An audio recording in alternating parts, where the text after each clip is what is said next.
దేవుని మహాకృపను బట్టి ఈ వారమంతా ప్రభు మనల్ని కాపాడి తన ఆరోగ్యకరమైన రెక్కల కింద దాచిపెట్టి ఈ పరిశుద్ధ పునరుత్థాన దిన ఆరాధనను మనకు మరలా దయచేసినందుకు అందరం ఒక స్తోత్రం చెబుదాం ప్రభువుకి. హల్లెలూయా. దేవుని బిడ్డలారా, దేవుని కృపను బట్టి గత శనివారం ఆదివారం 2 రోజులు 4 పూటలు సంఘ సహవాస కూడికలు, 4 సంఘాలు కలిసి ఒక్క చోట చేరి దేవుని వాక్యమందును ప్రార్థన యందును మనము నిలబడి సహవాసముగా ప్రభు శరీరములో రక్తములో పాలు పొంది దేవుని మార్గములో మరింత ఉత్సాహముతో పరుగులెత్తుటకు నూతన బలమును పొందుటకు ప్రభు సహాయం చేశారు.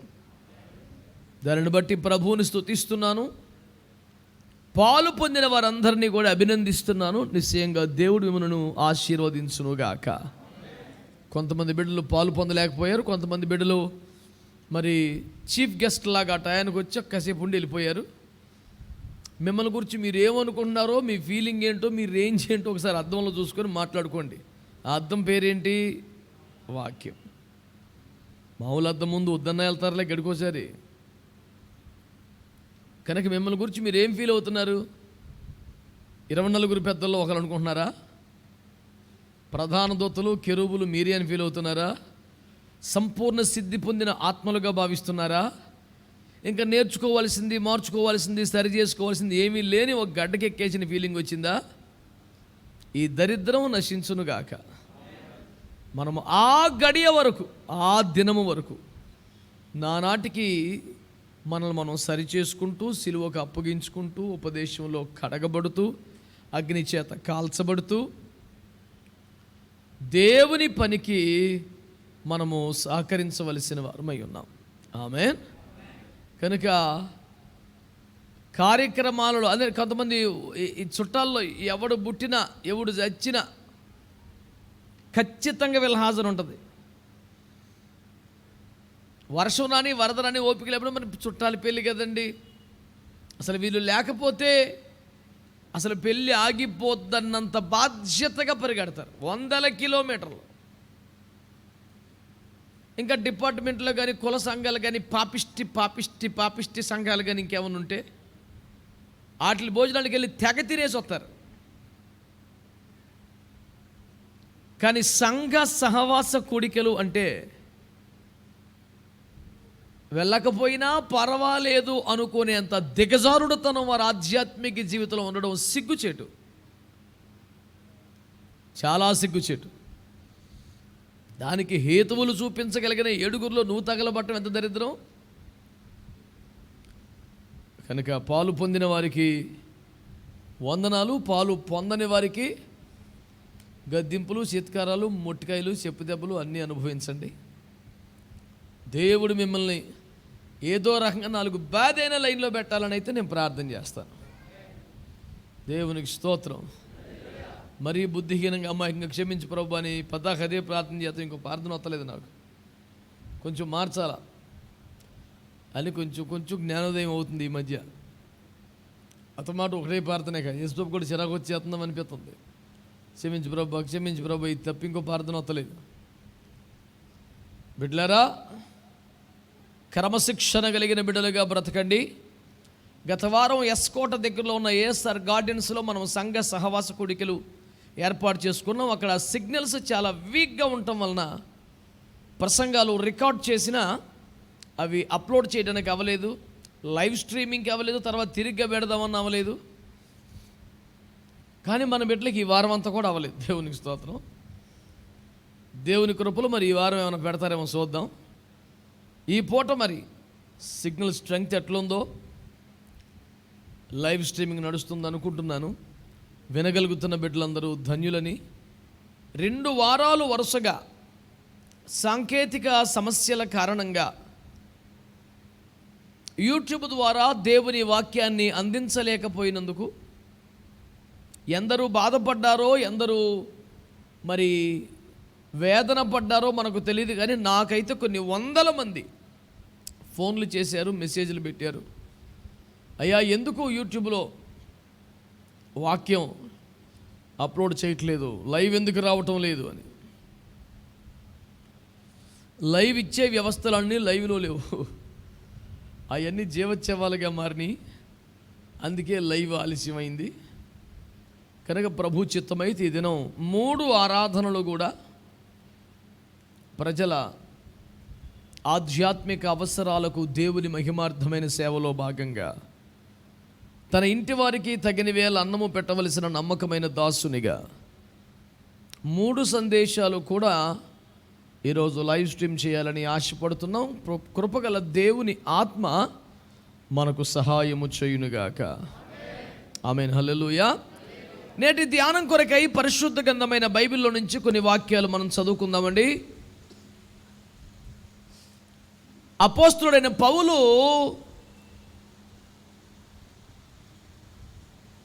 కొరింథీయులకు రాసిన 2వ పత్రిక 8వ అధ్యాయం, కొరింథీయులకు రాసిన 2వ పత్రిక 8వ అధ్యాయం 5వ వాక్యాన్ని చదివి ధ్యానం చేసుకుందాం.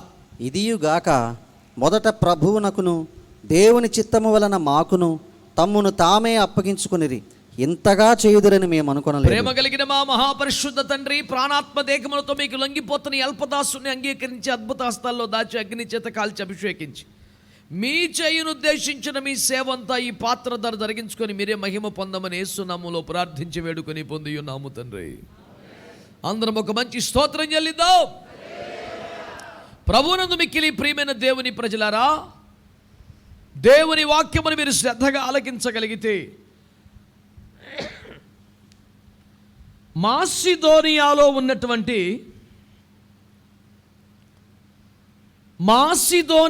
ఉన్నటువంటి నిరుపేదలైన సంఘ బిడ్డల గురించి కొరింథీలో ఉన్నటువంటి ఒక రేంజ్లో ఉన్న సంఘస్థులకు రాసినటువంటి సాక్ష్యం లేఖ ఇది పౌలయ్య గారు. కొరింథీలో ఉన్న సంఘానికి లేఖ రాస్తున్నాడు. ఓ కొరింథీయులారా అంటూ ఎన్నో విషయాలు వారికి చర్చించి నేర్పించి బలపరిచిన దైవజనుడు మాసిదోనియా వారికి అనుగ్రహించబడిన ఈ కృప మీకు ఉండాలి అని చెబుతున్నాను అని రాశాడు ఈ మాటలు. మాసిదోనియా సంఘమునకు అనుగ్రహించబడ్డ కృప. నా మాటలు వినాలి. ఈ ఒక్క మాట మీద అసలు కృప అంటే ఏంటి సమగ్రంగా గతంలో మనం ఒక సవిస్తరమైన ధ్యానం చేశాం. బైబిల్లో దేన్ని కృప అంటుంది, కృప పొందటం అంటే ఏమిటి, ఏ విషయాలను కృపగా బైబిల్ ప్రస్తావించింది, ఇదొక సవిస్తరమైన ధ్యానం మనం చేశాం. ఆసక్తి కలిగిన బైబిల్ విద్యార్థులు యూట్యూబ్లో మీరు వాటిని వెతికి పట్టుకొని ధ్యానించండి. మొన్న ఒక భక్తుడు నాకు మెసేజ్ పెట్టాడు, పలానా ప్రసంగం మీరు యూట్యూబ్లో చెప్పారనుకుంటున్నాను, ఉంటే ఒకసారి లింక్ పంపించండి అని నన్ను అడిగాడు. యూట్యూబ్లో విస్తారమైన ప్రసంగాలు ఉన్నాయి. అందులో ఆ భక్తుడు అడిగిన ప్రసంగం ఏదో నేను వెతికి పట్టుకొని అతగాడికి లింక్ పెడితే ఆడు చూసి బాగానే చెప్పావు అంటాడంట నన్ను.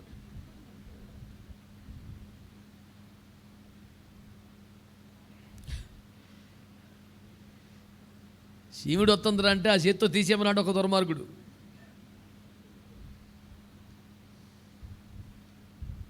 అసలు ఏం అడగాలి ఏం అడగకూడదు అబ్బాయి ఏమి లేదండి. ఎందుకంటే ప్రజలు దైవ సేవకుడుగా కాక తమ సేవకుడుగా భావిస్తున్నారు కనుక, అలా భావిస్తున్నారు కనుక ఇలాంటి ధైర్యం వస్తుంది భక్తులకు. ఇతడు మన సేవకుడు కాదు, దేవునికి సేవకుడు.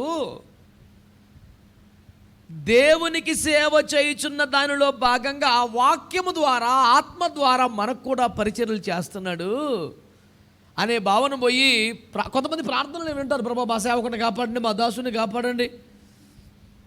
మా బతుకు నువ్వెప్పుడు ఇచ్చావమ్మా ఈ పోస్టు, పోనీ మనం అంత బాగా చేసావు, యజమానురాలుగా ఏం వెలగబెట్టావు, మా సాధక బాధకాలు పోషణ అన్నీ చూసుకున్నావా? మరి ఎప్పుడైనా గుర్తు వచ్చినప్పుడు పిడికిడి బియ్యం పట్టుకొని సరదాగా చర్చకు వచ్చి యాజమాన్య కోటలు కూర్చొని మా దాసులు అంటున్నావుగా,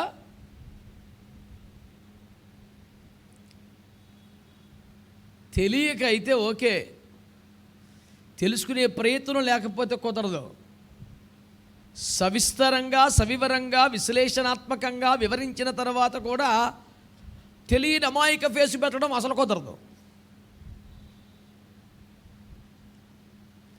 it is okay when you don't know anything,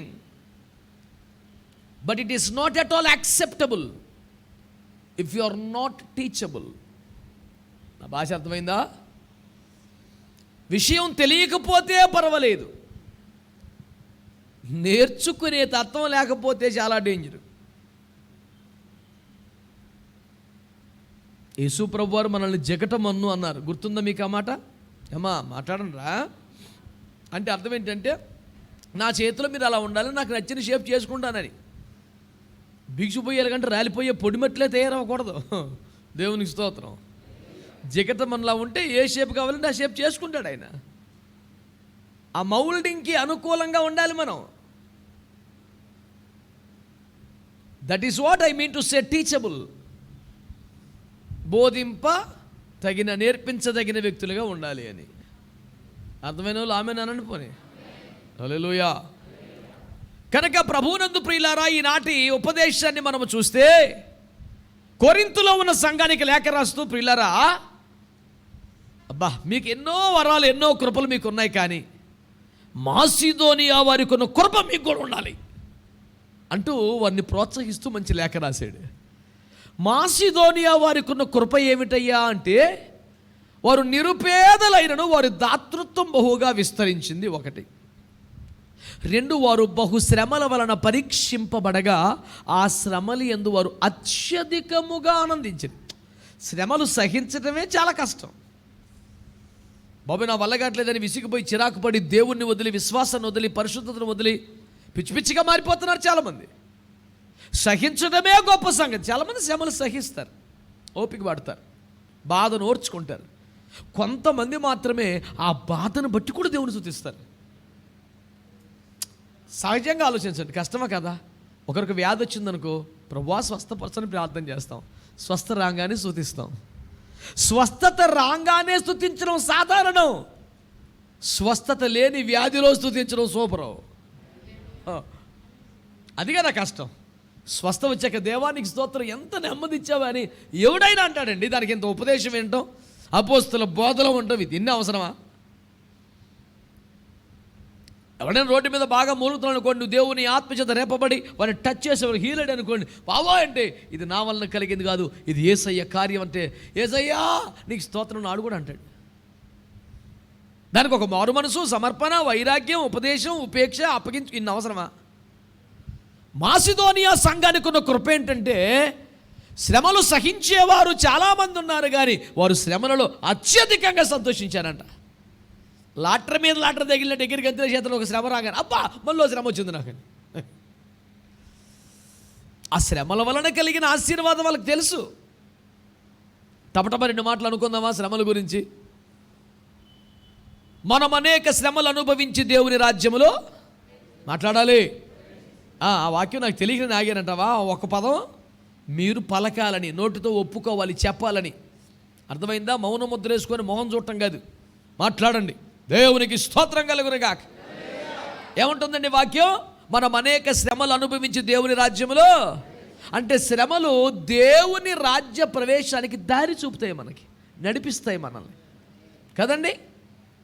ఆ తర్వాత హెబ్రీ పత్రిక 12 ప్రకారం ఏమంటున్నాడు? శిక్షలో పాలు పొందితేనే మీరు కుమారులు, లేకపోతే దుర్బీజులు. మనలో దేవుని బీజమును నాటి మనల్ని దైవపుత్రులుగా స్థిరపరిచేది శ్రమ. ఎంత విలువైందంటారు అది? దాన్ని వదులుకోకూడదు మనం. ఆమేన్.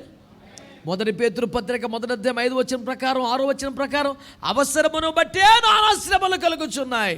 ఏంటి అవసరం అంటే, అగ్ని చేత బంగారము పరిశుద్ధపరచబడినట్లు శ్రమల చేత మీరు పరిశుద్ధపరచబడతారన్నాడు. శ్రమల వలన దేవుని మార్గం తెలుస్తోంది. శ్రమల వలన దేవుని బీజము కలిగిన వారమై దేవుని పుత్రులుగా బతుకుతున్నాం. శ్రమల వలన మనకు పరిశుద్ధత కలుగుతుంది.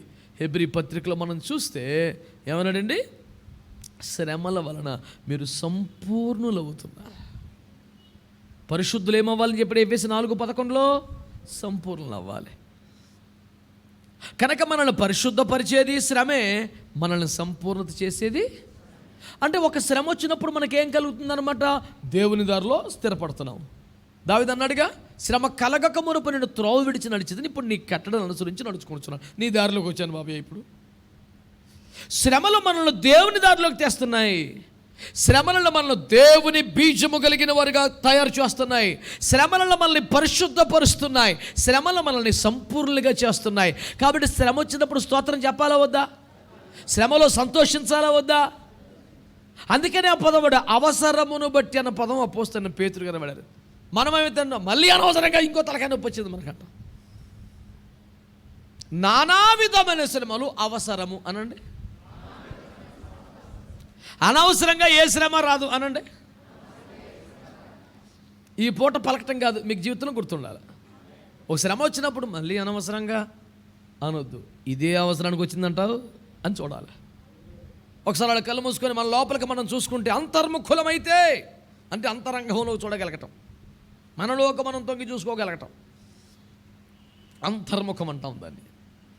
చూస్తే నేను ఇప్పుడు దేవుని రూట్లే కదా రావాల్సింది ఉందా, పరిశుద్ధపరచవలసింది ఉందా, మనకు అర్థమైపోద్ది. ఆ విషయంలో వెంటనే ప్రార్థన చేసుకున్నప్పుడు ఆ కృప పొందేసుకుంటాం మనం. అదే కదా భక్తి సాధన అంటే. ఇంక మనం రోజు చేసేది ఏముంది? యేసువు నమ్మేసుకున్నాం, మారు మనసు పొందేసాం, బాప్తిసం. ఇంక రోజు చేసేదండి, మరి ఇవే రోజు చేసేదండి. స్తోత్రం చెప్తారా ఒకసారి? ప్రభు మనతో మాట్లాడుతున్నాడని నేను నమ్ముతున్నాను. ఆమేన్, హల్లెలూయా. వినుటకు చెవి గలవాడు వినుగాక. దేవుని బిడ్డలారా, మాసిదోనియా సంఘం వారికి ఒక కృప ఉందంట. వారు నిరుపేదలైన వారి దాతృత్వం బహుగా విస్తరించింది. అంటే పౌలయ్య గారి మిషనరీ సేవకి సపోర్టు చేయగలిగిన సంఘం కాస్ట్లీ సంఘం కాదంట, నిరుపేద సంఘం. ఎంత మంచిగా అనిపిస్తుంది. ఎవరైతే ఆర్థికంగా బాగా నిలదొక్కోలేదో వారి వాక్యాన్ని నమ్మండి, తీసుకోండి. నాకు దేవుని సేవకి చాలా చేద్దామని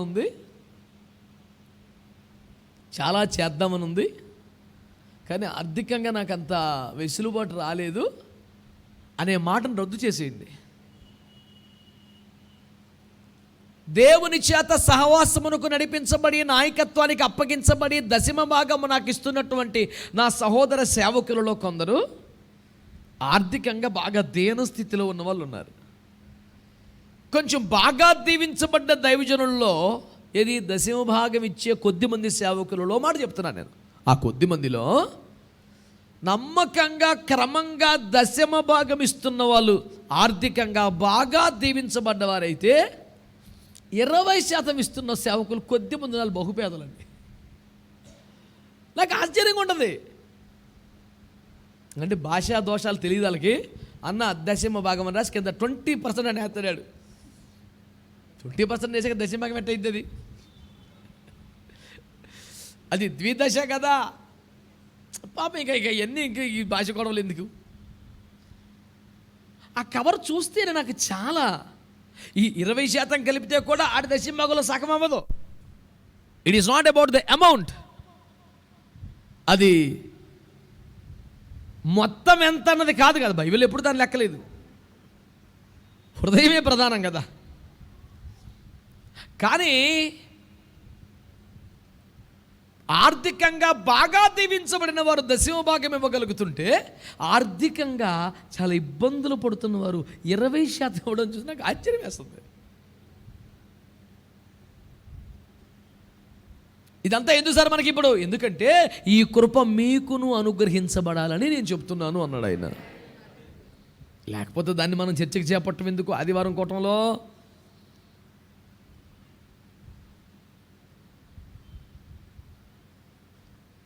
ఈ కృపలో వారు దీవించబడటానికి, శ్రమల్లో సంతోషించడానికి, దాతృత్వం విస్తరించడానికి, ఒక ప్రత్యేకమైన కృప పొంది ఇతర సంఘములకు ఆదర్శముగా నిలబడటానికి మాసిదోనియా వారిని ఆత్మలో ఆ రీతిగా అంతగా పెంచినటువంటి ఒక లక్షణం ఈనాటి మన చర్చాంశం.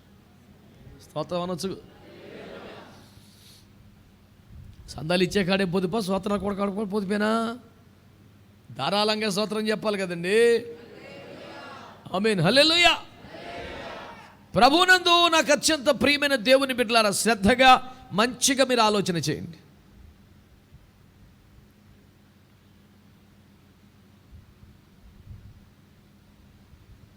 దేవుని వాక్యాన్ని బాగా మీరు చూడగలిగితే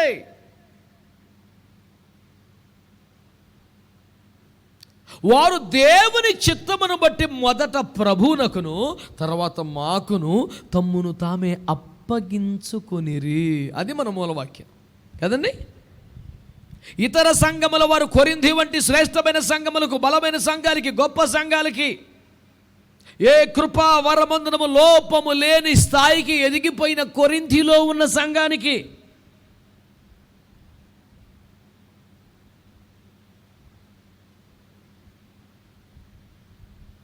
ఆత్మ సంబంధమైన వరములను గురించి ఒక సుదీర్ఘమైన టీచింగ్ ఇవ్వదగిన స్థాయికి ఎదిగిన కొరింథీ సంఘానికి మాసిదోనియా సంఘం మోడల్ అంట. ఎంత గొప్ప విషయం అండి అది.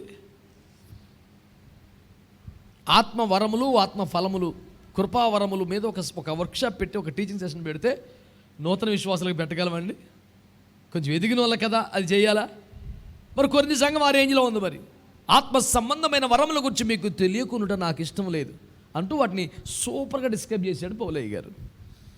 ద బాడీ ఆఫ్ క్రైస్ట్కి సంబంధించిన సంపూర్ణమైనటువంటి ఆపరేటివ్ సిస్టమ్ అంతా సూపర్గా ఎక్స్ప్లెయిన్ చేశాడు కొరింథీ సంఘానికి. ఈ రేంజ్లో ఉన్న సంఘం ప్రేమను సమగ్రంగా వివరించింది కొరింథీ సంఘానికి. కృపా వరాలను ఆదివారపు లేదా సంఘారాధనలో ఎలా వాడాలో విశ్లేషించింది కొరింథీ సంఘానికి.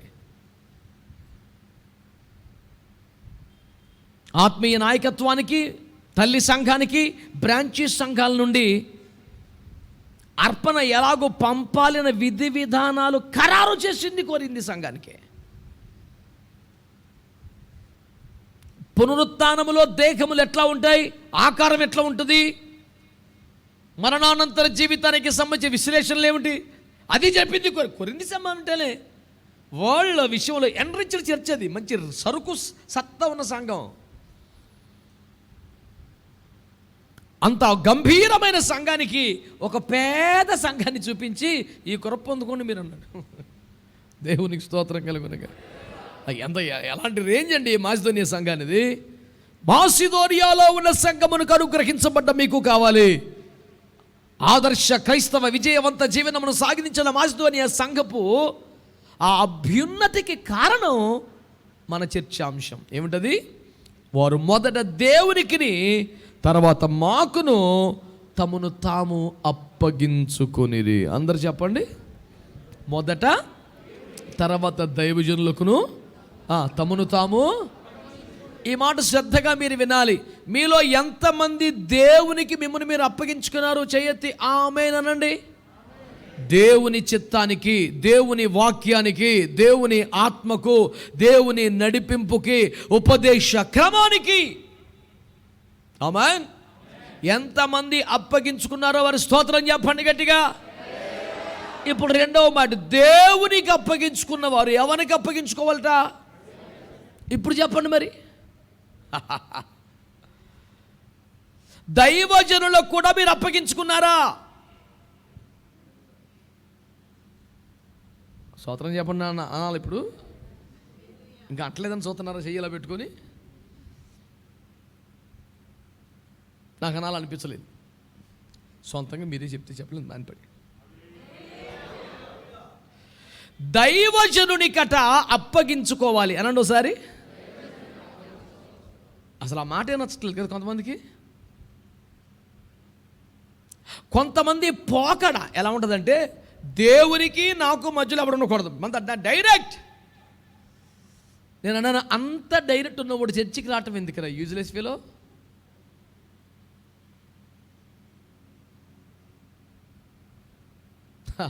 పాస్టర్ గారు వాక్యం ఎలా చెప్తున్నాడో చూడడానికి ఇన్స్పెక్షన్ గారు వస్తున్నామేమిట్రా సాతానుకా బేటా, మరి నువ్వెందుకలా రావడం? ఇంకా మొదట దేవునికిని, దేవుని చిత్తం బట్టి దైవ సేవకులకును తమ్మును తాము అనాలి గట్టిగా. దేవుడు మన పరిశుద్ధతలో సంపూర్ణం చేయటానికి కొన్నిసార్లు మనకి శ్రమలు పంపుతారు. అప్పుడు ఏం చేస్తాం? ఏం దేవుడు అయ్యేది, ఓ ప్రేమ గలవాడివి, కృప గలవాడివి, ఆదరించి మాట్లాడి ఇప్పుడు చేసిన పని ఏంటి? ఇదేనా నీతి అంటే? ఇదేనా పరిశుద్ధత? ఇదేనా ప్రేమ అని దేవుని తెగ తిట్టేసి వెళ్ళిపోవాలి, అంతేగా? మరి యోబు భార్య అలాగే చెప్పిందిగా, నువ్వు సత్తవి ఎలాగో, కానీ చచ్చే ముందు ఖచ్చితంగా తిట్టేసి చచ్చిపో దేవుణ్ణి.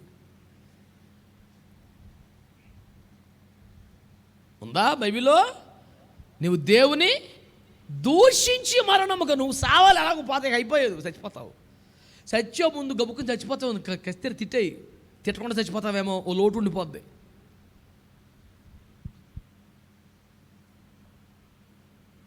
దేవునికి అప్పగించుకొనగలిగితే ఆ మాట అంటుందండి, అంటాడండి, అంటదా మాట? యోబు అప్పగించుకున్నాడు కనుక, అయ్యో ఎప్పుడు మేలునా కీడు కూడా ఆయన ఇష్టం అండి బాబు, మనమేంటి, ఆయన ఇచ్చాడు, ఆయన తీసుకున్నాడు, ఆయన స్తోత్రం. అప్పగించుకున్నాడు ధోరణి అలాగే ఉంటుంది. మరి దేవునికి అప్పగించుకున్నట్లే చెప్పండి ఇప్పుడు, అలాగే అప్పగించుకున్నారనుకొని ఒకరిని గో మీద ఒకటి వేసా, ఒక యవనస్తుడు ఒక తప్పు చేస్తే, అది సరదాగేం కాదు, ఒక భయంకరమైన తప్పు చేస్తే ఇలా చేయొచ్చునా అని ఒకటి వేసా, అదే ఆఖరి రోజు మళ్ళీ చర్చికి రాలేదాడు. పోనీ అలాగన్నాడు, కొత్తగా చర్చకొచ్చినాడా, సంవత్సరాల బట్టి సంఘంలో ఉన్నవాడు, ఉపదేశంలో ఉన్నవాడు, పరిచర్లో ఉన్నవాడు, ఈయన దైవజనుడు, ఈయన తండ్రి, నేను దేవునికి అప్పగించుకున్నట్లే దైవజనునికి అప్పగించుకోవాలి అన్న ధోరణి ఉంటే పెట్టిన నాలుగు అన్నాడు, కొట్టినప్పుడు పోయాడు. ఇంకొకడు పోయాడు, ఆడు చూసి ఈ అన్నప్పుడు నేను ఈ అనలేదంట, ఆడు వెళ్ళిపోయాడు.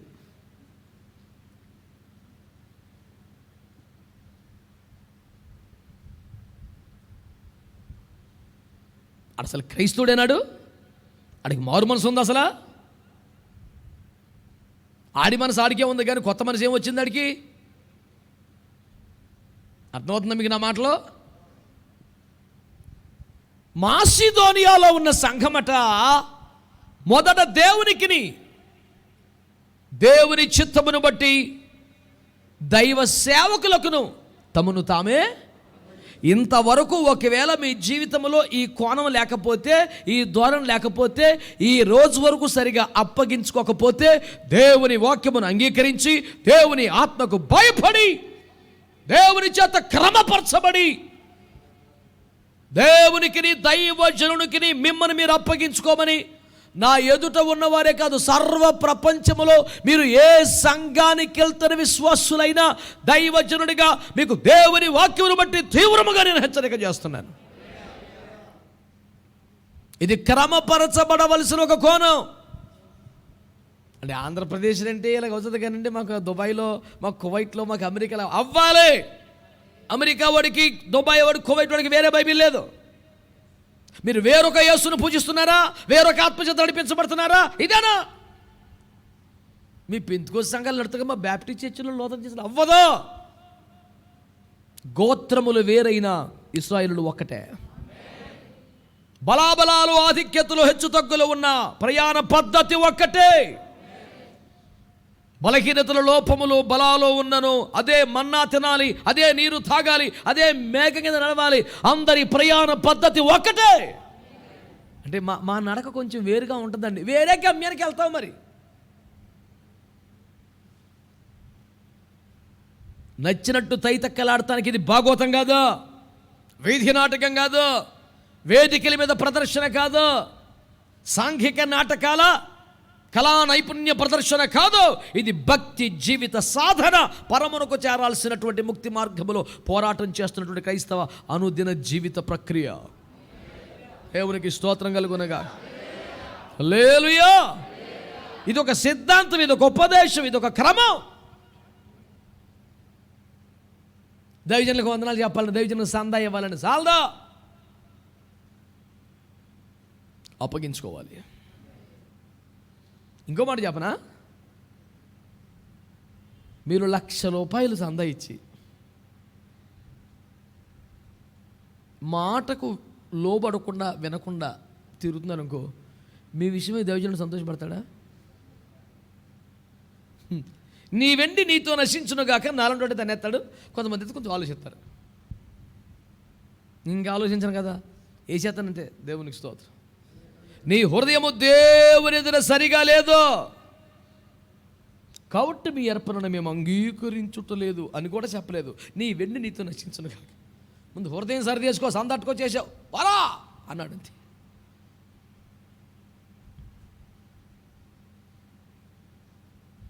చిన్న అబ్బందం పెట్టుకొని 5 లక్షలు సందా ఇచ్చినట్టు దెబ్బ చచ్చిపోయాడు అక్కడ. ₹10 సందాయంలో ఇంకా బతికే ఉన్నాడు. దేవునికి స్తోత్రం. నాకు అది చిత్రం అనిపిస్తుంది. ₹10 సందా ఎవరాడు ఇంకా కూర్చొని పాటలు పాడుతున్నాడు. ఆస్తిని మీ సగం పట్టుకొచ్చినాడు చచ్చిపోయాడు. అక్కడ అమౌంట్ ఎంత అన్నది పాయింట్ కాదు. నువ్వు అనుకున్నది ఏంటి, చేసింది ఏంటి, మొక్కుకున్నది ఏంటి, చెల్లించింది ఏంటి, బాధలో ఆనందంలో ఉద్యమంలో ప్రసంగం విన్నప్పుడు చేసిన తీర్మానం ఏంటి, నెరవేర్చినప్పుడు చేసింది ఏంటి. మొక్కుకొని చెల్లింపకున్నట్టు కంటే మొక్కునకు పోటే మేలు. బాధ వస్తే కష్టం, ప్రభువా నన్ను కనికరించు ప్రభువా, ఈ గండం గట్టెక్కితే నేను రోజుకి 7 గంటలు ప్రార్థన చేస్తాను. హల్లెలూయా. వద్దే తెల్లపోతే నువ్విచ్చిన ఉద్యోగమే కదా ప్రభా, నువ్విచ్చిన పని, నీ మీద గౌరవంతోనే నేను ప్రార్థన చేస్తలేదు. మంచి వాళ్ళందరూ స్తోత్రం చెప్పండి ఒకసారి. హల్లెలూయా. మరి ఆలోచించండి. మరి నేను చెప్పే సువార్త అది. నీ ఇష్టాన్ని నువ్వు నెరవేర్చుకున్నాక నువ్వు దేవుని బిడ్డలు వెట్టయితావు, నాకు అది చెప్పు. నీకు నచ్చిన భక్తి నువ్వు చేసుకున్నాక నువ్వు ఎలాగ దేవుని బిడ్డవవుతావు? మొదట దేవుని చిత్తమునకును తరువాత దైవ సేవకులోను తమను తాము అప్పగించుకోవాలి. అప్పగించుకొనిన వారే ఆశీర్వదింపబడతారు. మళ్ళీ చెప్తున్నాను, అప్పగించుకొనిన వారే ఆశీర్వదింపబడుతున్నారు. ఈసారి 3 సార్లు మీరు చెప్పండి.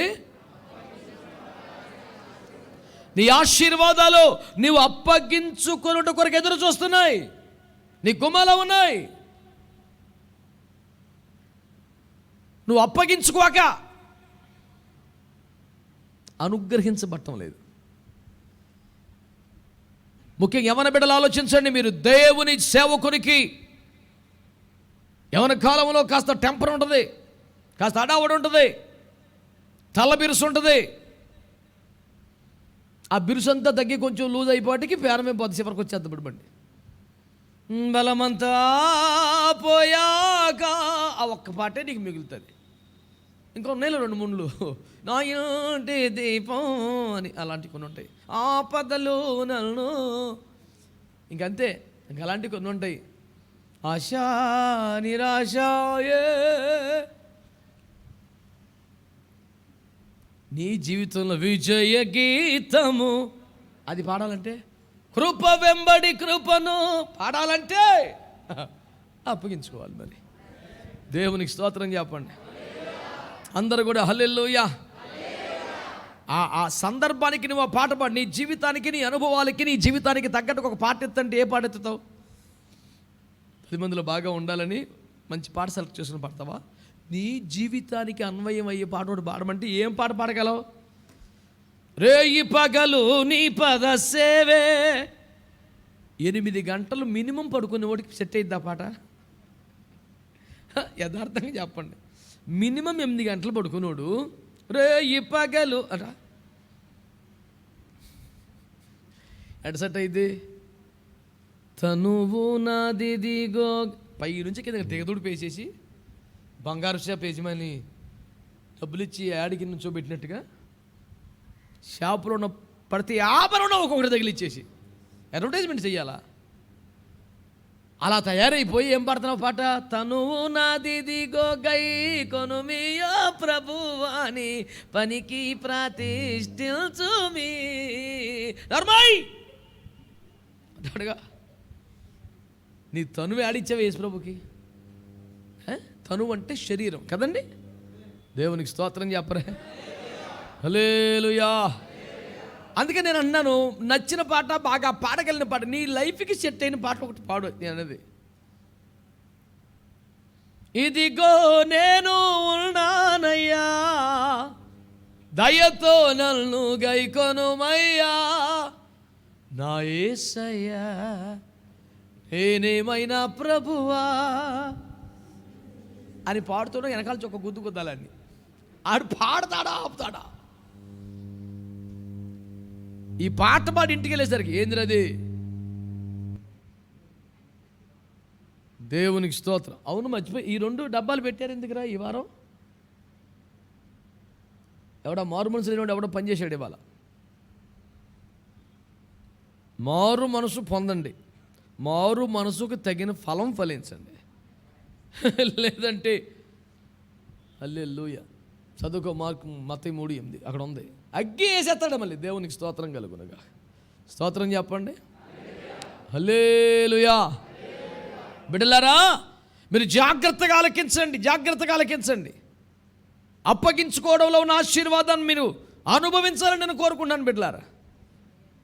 ఆ మజా మీరు ఆస్వాదించాలి. మీరు అప్పగించుకోకుండా మీరు సంపర్కం వచ్చేసి కావా ఏమండి, టచ్ మీ నట్ ప్లాంట్ ఆవిడ ముట్టుకుంటే పొడిచిపోయాక దూరం దూరం కూర్చొని ఆమె చెప్పి పారిపోయి ప్రార్థనకి అందరికన్నా లేటుగా రావాలా.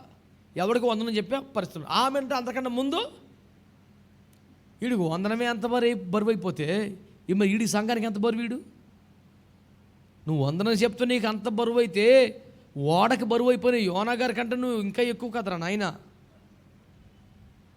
టన్నులు కొద్ది సరుకు పారేసిన ఓడ తేలేదు, దీన్ని పాడైతే తేలికైపోయింది. సంఘము యొక్క భారమును మోయిచున్నావా? నువ్వే సంఘానికి భారం అయిపోయావా? నువ్వు ఎత్తబడి సముద్రంలో పడవేయబడక ముందే మారు మనసు పొందు, రూట్ మార్చుకో. మంచి వాళ్ళందరూ ఆమేనండి. హల్లెలూయా, హల్లెలూయా, హల్లెలూయా. దేవుని వాక్యమును ఆలకించండి, అప్పగించుకోవాలి.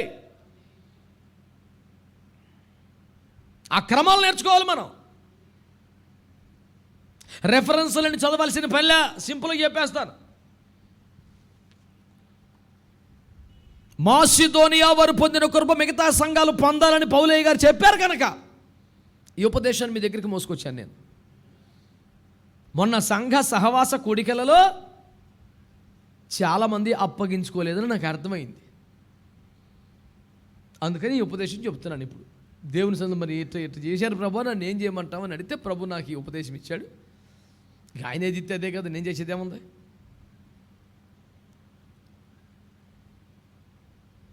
అయ్యగారు ఈ వారం ఈ ఉపదేశం ఎందుకు చెప్పారంటే, ఈ ఉపదేశం చెప్పమని చెప్పాడు కాబట్టి. మీలో చాలామంది అప్పగించుకోలేదు కాబట్టి.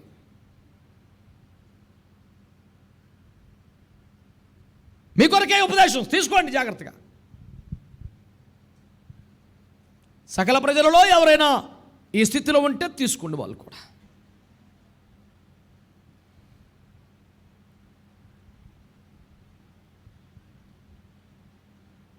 ఆదికాండము 22వ అధ్యాయము 9వ వచనములో తండ్రి అయిన అబ్రాహాము గారటండి తన ఏకైక కుమారుడైన ఇస్సాకు గారిని బంధించాడట. అనండి.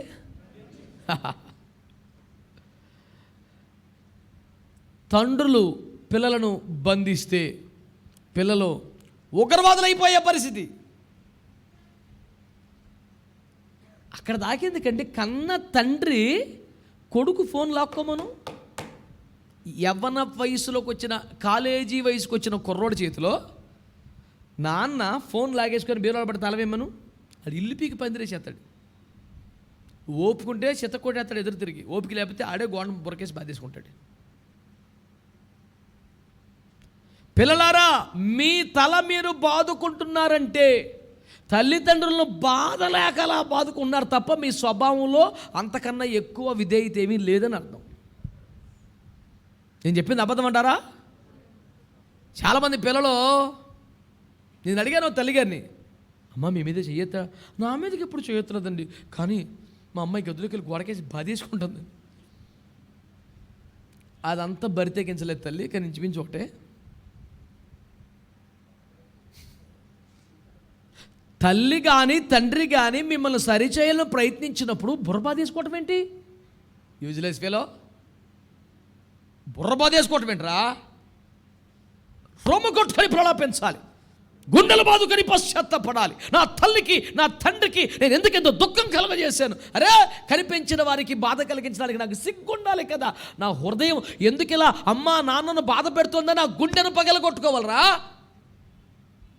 ఆత్మీయ జీవితంలో కూడా ఇంతే.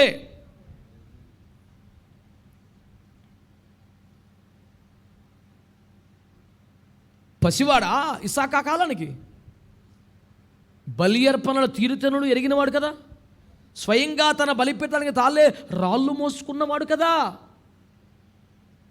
మరి పసిగుడ్డు కాదు కదా. అబ్రహాం ఇస్సాకుని ఎత్తుకొని కొండ మీద తీసుకెళ్ళాడా? అబ్రహాంతో సమానంగా కొండలు ఎక్కినవాడండి. రాసి పెట్టుకో మాట నేను చెప్తుంది. అబ్రహాముతో పాటుగా కొండను ఎక్కినవాడు. ఇస్సాకును గురించి కొన్ని స్టేట్మెంట్స్ నా దగ్గర నేను రాసుకుని 10-15 సంవత్సరాలుగా ఏడకెళ్ళని చెప్తుంటాను. అబ్రహాముతో పాటుగా కొండలెక్కినవాడు, తన బలిపీఠానికి తాళే రాళ్ళు మోసినవాడు. ఆమేన్. చరిత్రలో ఎవరైనా అలా ఉంటారా? తాను వేలాడవలసిన సిలువను తానే మోసుకున్నవాడు యేసయ్య. తాను అర్పించబడవలసిన బలిపీఠమునకు తానే రాళ్ళు మోసినవాడు ఇస్సాకు.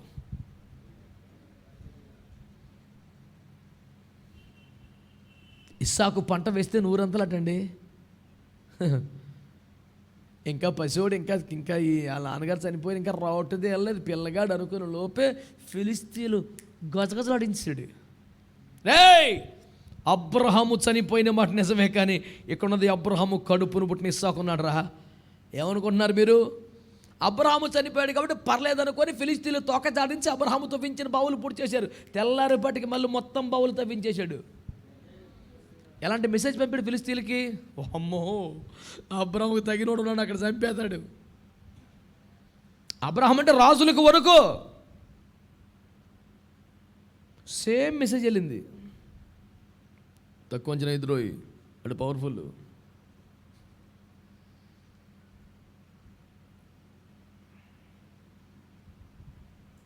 అంత బలమున్నవాడు, రాజులను వెన్నులో వణుకు పుట్టించగలిగిన వాడు, ఫిలిస్తీన్లను గజగజలాడించిన వాడు, కోరుకున్న అమ్మాయిని తెచ్చుకొని పెళ్లి చేసుకోలేడా? అత్యంత బలహీనలు సన్నాసులు బరి తెగించేస్తున్నారు. నెత్తి మీద రూపాయి పెడితే ₹1 చెల్లనోళ్ళు. ఇంత బలాఢ్యుడు, యుద్ధములు చేయగలిగిన వాడు, తండ్రి స్థానానికి శబాష్ అన్న కీర్తి సంపాదించగలిగిన వాడు, నూరంతల పంట కోయగలిగిన సత్తా కలిగిన వాడు, తన తండ్రి ఎవరిని తీసుకొచ్చి చేసుకోమంటే అలా చేసుకున్నాడు. మాట్లాడలేదు అసలు. దమ్ము లేక, బలము లేక, సరుకు లేక కాదు, విధేయత అప్పగించుకున్నాడు. నాన్న, నేను పెద్దోడిని అయిపోతున్నాను, చేసుకోండి, మంచి పిల్లలు చేసుకోరా అనలేదు అబ్రహాం. పెద్ద మనిషిని పిలిచి, ఈ కనానీ వీళ్ళొద్దు, వీళ్ళు శపించబడ్డ జనం, వీళ్ళొద్దు, అక్కడ ఉన్నారు మన భక్తికి తగిన, మన బుద్ధికి తగిన బిడ్డలు, ఇలా అక్కడ తీసుకురా. ఇస్సాకుతో సంప్రదింపులు లేవండి. వెళ్ళాడు, ఇతనే సెలెక్ట్ చేశాడు, పట్టుకొచ్చాడు, భారీగా చేసుకుని మారు మాట్లాడలేదు అంతే. మళ్ళీ అప్పగించుకోవటం అండి. ఇలాంటి వాటికి కూడా అప్పగించుకోవచ్చు, కానీ కాలు చేతులు కట్టేసి బలిపెట్టుకుని పెట్టేసి కత్తిలో అయిపోతే ఎవడు సార్? దేవా కాపాడు, ఆపద్బంధవ కాపాడు, కనికరించేవాడా కాపాడు, ఈ కన్న తండ్రిగా దుఃఖ సాయివాడు పరమితను కత్తిరించి కాపాడు ఆయన. హల్లెలూయా. అప్పగించుకున్నాడండి, బలిపీఠం పడుకున్నాడండి. తండ్రుల పట్ల మీ గౌరవం ఎలా ఉంది?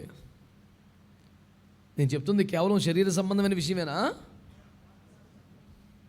ఒక పరిచర్యలో కానీ, ఒక స్థితిలో కానీ, ఒక స్థానములో కానీ తండ్రి మిమ్మల్ని బంధిస్తే మీరు అక్కడే ఉండగలరా? రై, నీవు ఈ పరిచర్యలో ఉండండి, ఎన్నాలో లేనా, అందరికి వెళ్ళిపోతున్నారు, ఉండగలవు నువ్వు? నీకు అనుగ్రహించబడ్డ కృప, నీకు అప్పగించబడ్డ పని, నీకివ్వబడ్డ పరిచర్య. కోట్ల సంవత్సరాలుగా కెరూబులు, ఆ 4 జీవులు ఆ కుర్చీ కిందే ఉన్నారండి. పరలోకంలో సుఖలేదు మా పేరానికి, కాసి పట్టి తిరుగుతామా?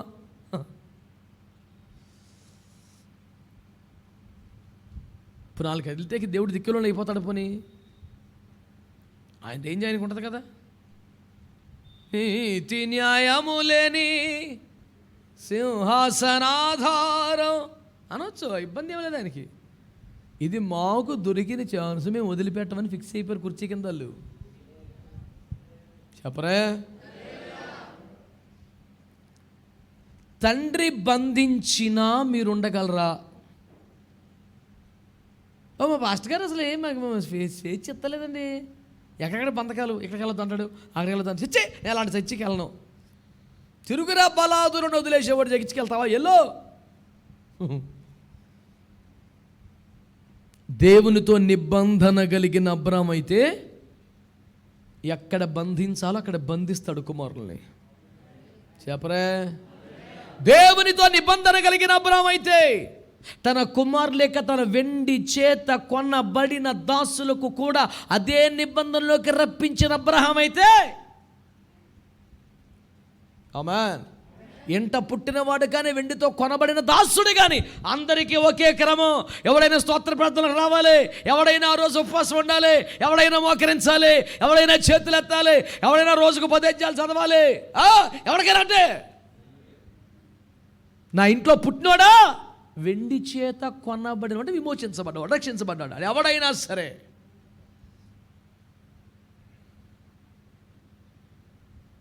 కొనబడిన వాడు అంటే వాడు దాసుడుగా ఉన్నాడని, అందుకని కొనాలి. వెండి విమోచన క్రయధనం. మరి పాపం అనే దాసత్వంలో ఉన్న వారిని మనం దేంతో కొనబడ్డాం? యేసు రక్తంతో. కాబట్టి కొనబడిన దాసుడు అంటే రక్షించబడ్డ విశ్వాసి అని, ఆత్మీయ బిడ్డలని అర్థం. అర్థమవుతుందా ఉపదేశం?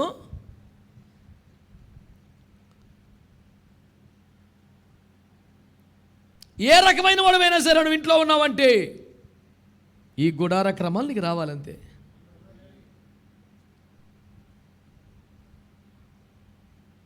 కొడుకులకు డబ్బులు ఇచ్చి సినిమాకి వెళ్ళమని షికారుకి ధరను పంపించి పరిచయలో ఉన్న వాళ్ళు మనతో రేవెట్టయితే అపరం గారు కాదైనా, ఆయన అపరం కాదు కాదేక. బంధించడమే ఎక్కువ అంటే బలి చేస్తానన్నాడు. నువ్వెవరు నన్ను బలి చేయడానికి? ఆత్మీయ పిల్లలారా, సూటిగా తేటగా అరమరికలు లేకుండా చెబుతున్నాను. మీ ఆత్మీయ తండ్రి అనబడుతున్న దైవజనుడు, దైవ సేవకురాలు ఏదైనా ఒక స్థితిలో, ఏదైనా ఒక పరిచర్యలో, ఏదైనా ఒక బాధ్యతలో మిమ్మల్ని బంధించిన, చివరికి బలివ్వాలనుకున్న, అప్పగించుకోగలిగినంత హృదయ స్థితి మీకుందా? ఎప్పుడు నేనేనా? ఎప్పటికీ ఎక్కడైనా? మీరు ఎప్పటికీ ఇస్సాకులు కాలేరు, ఎప్పటికీ వారసులు కాలేరు. ఇష్మాయిల్కి ఇస్సాకు ఏంటంటే తేడా? ఆ దగ్గర పడుతున్నాడు, తగులు పెడుతున్నాడు, అల్లరి చేస్తున్నాడు, దోషణలు చేస్తున్నాడు, హేళన చేస్తున్నాడు, ఎటకారం చేస్తున్నాడు, ఎగతాలు చేస్తున్నాడు, చిచ్చాతలబా అన్నాడని. ఇస్సాకు అప్పగించుకున్నాడు. బంధిస్తే బంధింపబడ్డాడు, బలివ్వడానికి కత్తెత్తి అప్పగించుకున్నాడు. బైబిల్లో లేదా ఈ ముచ్చటంతా? ఒక స్టోరీగా చెప్పుకోడాక, అల్లదిగో చందమామ, అందులో ఒక చెట్టు కింద పేదరాశి పెద్దమ్మ, ఒడిలో కుర్రవాడు, వాడు నీవే, ఈ ముద్ద తినియమ్మా.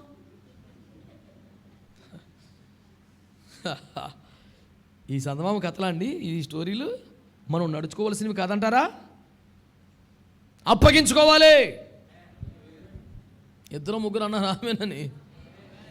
గుండెకే సిద్ధం అవుతలేదు మీకు. రే పిల్లగాళ్ళు సిద్ధపడవు, రాకడ వచ్చేస్తుంది. దేవునికి స్తోత్రం కలుగునగా. హల్లెలూయా. అప్పగించుకొనగలిగితేనే కృప. ఈ కృప మీకు ఉండాలి అంటే అప్పగించుకున్నట్టు కూడా ఒక కృప. కొంతమందికి అదే ఉండదండి. అప్పగించుకోవడం ఏదో మేము కొంచెం అలా ఏదో చేయాలంటే చేయగలం కానండి. మా జీవితాలు నేను బలి తీసుకుంటానంటే ఇస్తామా? We are so individuals, we are not under slavery and bondages. We are people of freedom and liberty. ఎల్లు బయటికి ఎగురుతాకి. దేవునికి స్తోత్రం కలుగునగా.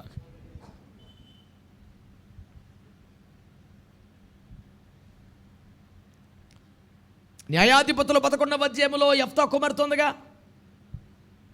అలా చూస్తారేంట్రా? ఉందా? ఇప్పుడు బైబిల్ చదువుతారు కొంపకెళ్ళి. సంవత్సరానికి 3 సార్లు బైబిల్ పుడతాలి, దెబ్బలు పడతాయి. ఇక దేవునికి స్తోత్రం. రోజుకు 10 అధ్యాయాలు చదవాలి. ఈడిసి కొడితే గంట కూడా పట్టదు. 24 గంటలో గంట బైబిల్ మీద నువ్వు పెట్టకపోతే నువ్వు క్రైస్తవురాలివే కాదు, క్రైస్తవుడివే కాదు, అన్యులు సుంకరులు అని ఫిక్స్ అయిపోవాలి. అంటే 24 గంటలో గంట బైబిల్కి ఇవ్వా. అయినా సరే సంకల బైబిల్ పెట్టుకొని వచ్చేస్తా చర్చికి, ఎగ్జిబిషన్ నువ్వును. ఏమన్నాడు యెఫ్తా గారు? అయ్యో నా కుమారు, నా ప్రాణమును తల్లడిల్ల చేయి వారులను ఒకటివైతివి. ఏమైంది డాడీ? యుద్ధములు అఖండ విజయం వచ్చింది కదా, మీకు స్వాగతం చెప్పాలనుకున్నాను. ఊరేగింపుగా తంబులతో నాట్యముతో ఎదురేగి మిమ్మల్ని ఇంటికి ఆహ్వానించాలనుకున్నాను. I thought you will be delighted with this. But in fact you are crying a lot. Simply rolling down on the earth in the dust. Dad, what's happening? అని ఆ పాప అంటే అని అంటాడు, నా ప్రాణమును తల్లడిల్ల చేయు వారులను ఒకటివైతివి బిడ్డ. ఏమైంది డాడీ అంటే, నేను విజయం సాధించి ఇంటికి వచ్చినప్పుడు నా ఇంట్లోంచి నాకు ఏది ఎదురొస్తుందో దాన్ని బలిస్తానన్నాను. ఏ కోడో మేకో ఎద్దో వస్తుంది అనుకున్నాక నువ్వు వచ్చావు బిడ్డ. ఏం చేయాలో అర్థమవుతలేదు ఇప్పుడు. అలా యెహోవాకు మాట ఇచ్చాను, వెనుక తీయలేను. అంటే నువ్వెవరు వేరన్నా బలి ఇవ్వడానికి? కనడం వరకే చంపే హక్కు నీకు లేదు. కబడ్దార్. వెంటనే ఆ పాప ఉంటుంది 36వ వచనంలో, నాన్న యెహోవాకు మాట ఇచ్చితివా, వెనుక తీయక అలాగే చెయ్యి. అలాంటి బిడ్డ, ఒక్క బిడ్డ ఉంటే చాలండి.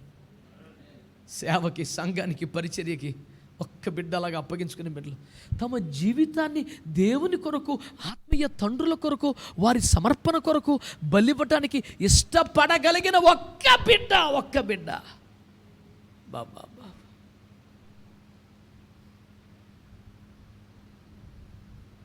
సెల్యూట్ చేయాలి సార్ వాళ్ళకి. యెహోవాకు మాట ఇచ్చామన్నా అలాగే వెనక్కి తీయకు అంటే నన్ను బలిచ్చే.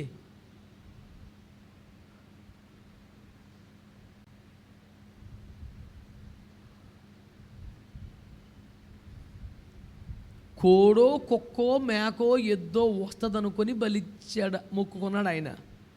కానీ నిజముగానే మిమ్మల్ని సమర్పించాలనుకుని ఒక ఆశ కలిగి, దైవిక నడిపింపు కలిగి దైవజనులు కోరుకుంటే, నీ చదువునో, నీ పెళ్ళనో, నీ ఉద్యోగమనో, నీకున్న కొన్ని ఆశలనో నీవంటూ ఒక సొంత నిర్ణయం తీసుకోగలిగితే, సమర్పణను కాదనగలిగితే, అప్పగించుకోలేకపోతే నీ హృదయం దేవుని వాక్యానికి, దేవుని చిత్తానికి, దైవ సేవకులకి ఎంత స్థానం ఇచ్చినట్లు లెక్క?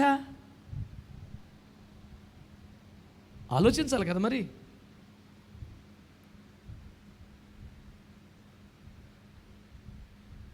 అలాగే ఒక్క దెబ్బతో గొలియాతును చంపేసిన దావీదు కూడా 17వ అధ్యాయంలో చంపేశాడు కదా.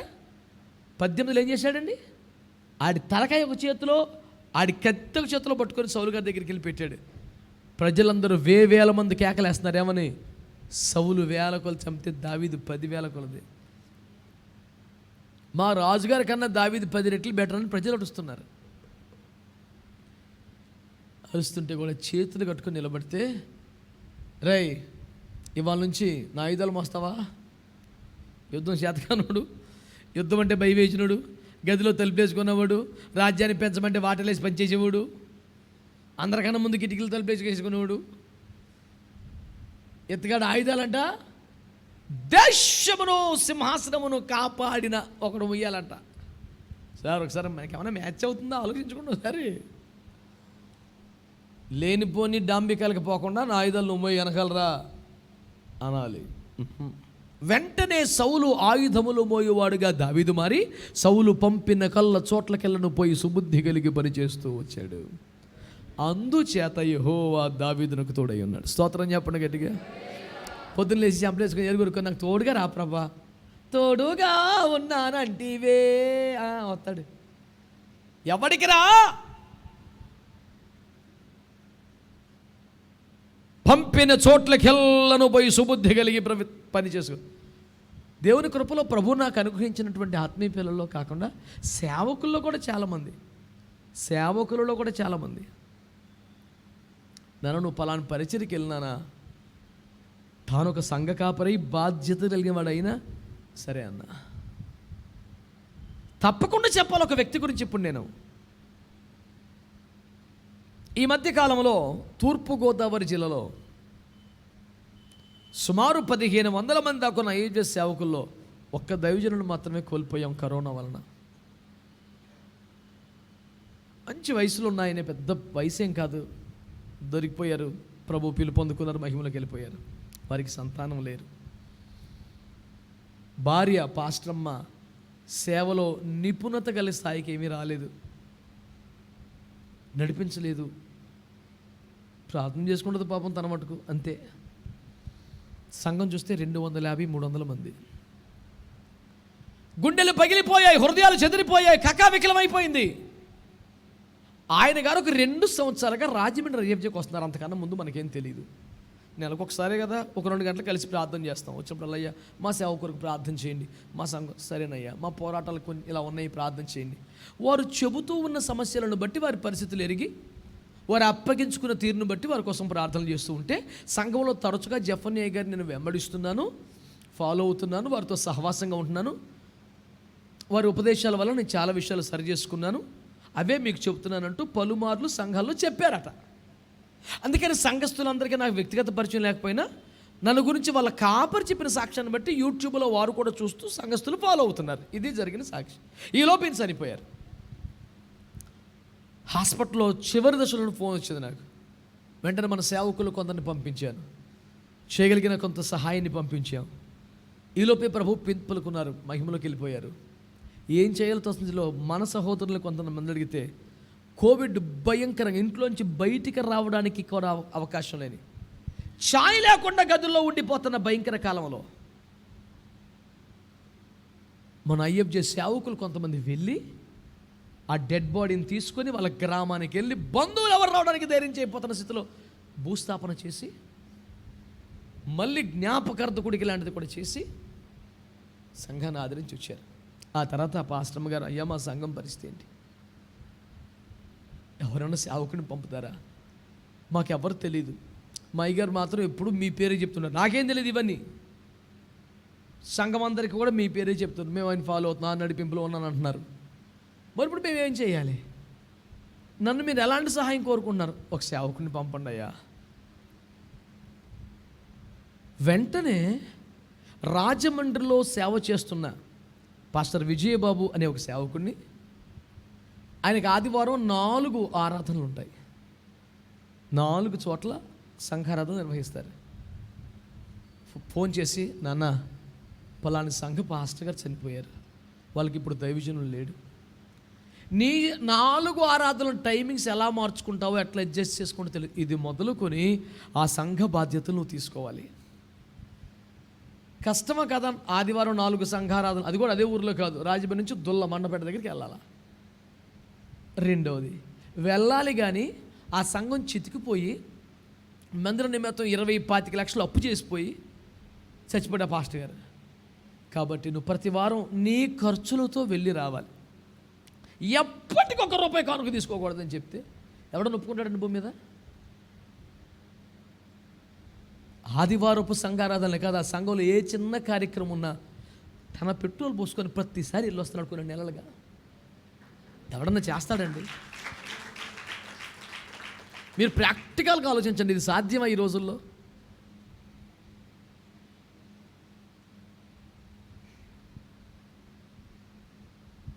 ఒట్టి గేదికి ఎందుకండి తవుడు, పాలిచ్చే గేదికి పొయ్యాలన్నట్టుగా ప్రవర్తిస్తున్న పాపిష్టి రోజులలో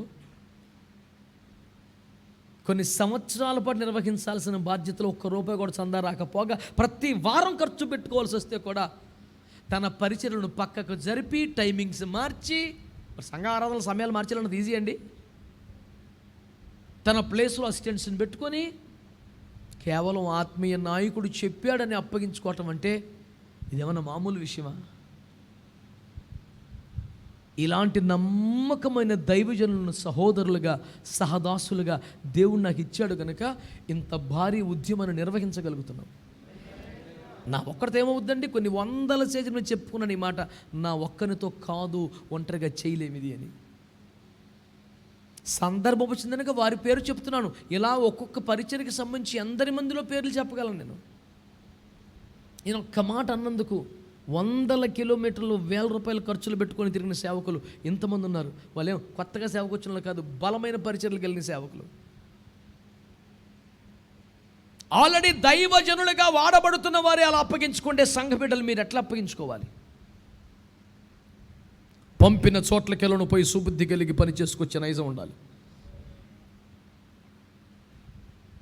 ఇస్సాకు అలా అప్పగించుకున్నాడు. యొఫ్తా కుమార్తె అలా అప్పగించుకుంది. దావీదు అలా అప్పగించుకున్నాడు.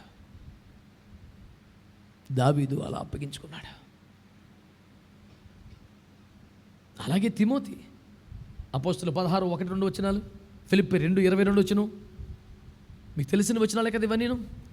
అపోస్తుల 16:1-2 వచనాలు, ఫిలిప్పి 2:22 వచనం చూసుకుంటే, ఇతడు వేరొక సంఘములో నీతిమంతుడిగా, భక్తిపరుడుగా, క్రమశిక్షణ గల విశ్వాసిగా ఉన్న క్రైస్తవుడు. ఇతనికి పౌలు గారికి అసలు సంబంధం లేదు. ఈ తిమోతి ఉన్న సంఘానికి సాక్ష్యం చెప్పడానికి వచ్చాడు పౌలు గారు. ఆ సంఘములో నమ్మకంగా, చురుకుగా, బాధ్యతగా పరిచర్యలు చేస్తున్న యవనస్తుడు తిమోతి. అప్పుడు పాస్టర్ గారిని అడిగాడు పౌలు గారు, అయ్యా నేను బూదిగంతాల వరకు తిరగాలి, సాక్షిగా వాడబడాలని ప్రభు చెప్పారు. ఇలాంటి ఒక యవనస్తుడు నాకు అవసరం, ఇతను నాతో పంపించండి అని కోరుకున్నాడంట పౌలు గారు. That was Paul's wish to have to take Timothy with him. ఆ ఆత్మీయ తండ్రి కాదని లేదు, నేను మీ సంఘం, మన ఊరు కనుక మన సంఘం మీ పరిచేతాన్ని ఆయన తెలిపోయి ఆయనకి ఎలా ఆయన చేతమండి అన్నాడండి. అప్పగించుకొని సరే వాళ్ళ ఆత్మీయ తండ్రి వెళ్ళిపోమంటే వెళ్ళిపోయి ఎలాంటి సాక్ష్యం సంపాదించాడు? నా నిజమైన కుమారుడైన తిమోతి, నిజముగా అటువంటి వాడు ఇంకెవడో లేడు. ఒక తండ్రికి కుమారుడు ఎలాగో సేవలు చేస్తాడో అలా చేశాడని చెప్పాడండి. మొదటి రాజులు 19 చివరి వచనం, 20-21 వచనాలు. రెండవ రాజులు 2వ అధ్యాయం 1-12 వచనాల మధ్యలో ఎలీషా ఎంతగా అప్పగించుకున్నాడు ఏలియాకి. అప్పగించుకునుట ఒక గొప్ప కృప. సంఘములారా, దేవుని బిడ్డలారా, దేవునికి నీ ప్రభువు చిత్తమును బట్టి దైవజనునికి మీరును అలాగూ అప్పగించుకొని మీ విషయమైన ఈ కృప పొందాలని కోరుకుంటూ నా మాటలు ముగిస్తున్నా. నిశ్చయంగా మీరంతా ఈ కృప పొందుదురుగాక. ప్రార్థన చేసుకుందాం.